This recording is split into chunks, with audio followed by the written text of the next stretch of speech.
conquer all of Ukraine and move on and conquer. There's no more evidence he was interested in conquering all of Ukraine. There's no evidence beforehand that he was interested in conquering any of Ukraine. And there's no way that an army that had 190,000 troops at the most, right, could have conquered all of Ukraine. Just impossible.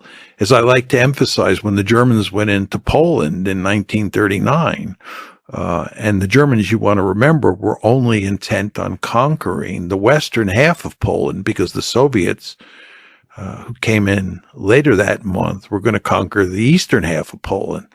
So the western half of Poland is much smaller than Ukraine. And the Germans went in with 1.5 million troops. If Vladimir Putin were bent on conquering all of Ukraine, he would have needed at least 2 million troops. I would argue he'd need 3 million troops, because not only do you need to conquer the country, you then have to occupy it. But the idea that 190,000 troops was sufficient for conquering all of Ukraine is not a serious argument. Furthermore, he was not interested in conquering Ukraine, and that's why in March 2022, this is immediately after the war starts, he is negotiating with Zelensky to end the war. There are serious negotiations taking place in Istanbul involving the Turks, and Naftali Bennett, who was the Israeli prime minister at the time, was deeply involved in negotiating with both Putin and Zelensky to end the war.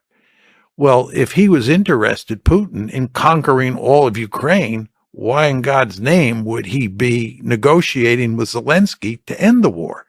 And of course, what they were negotiating about was NATO expansion into Ukraine, which was the principal cause of the war.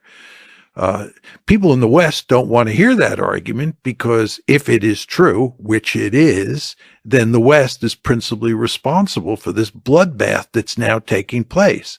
And of course, the West doesn't want to be principally responsible. It wants to blame Vladimir Putin. Mm-hmm. So we've invented this story out of whole cloth that he is an aggressor, that he's the second coming of Adolf Hitler, and that what he did in Ukraine was try to conquer all of it. And he failed. But with a little bit of luck, he probably would have conquered all of it, and he'd now be in the Baltic states and eventually end up dominating all of Eastern Europe. As I said, I think there's no evidence to support this.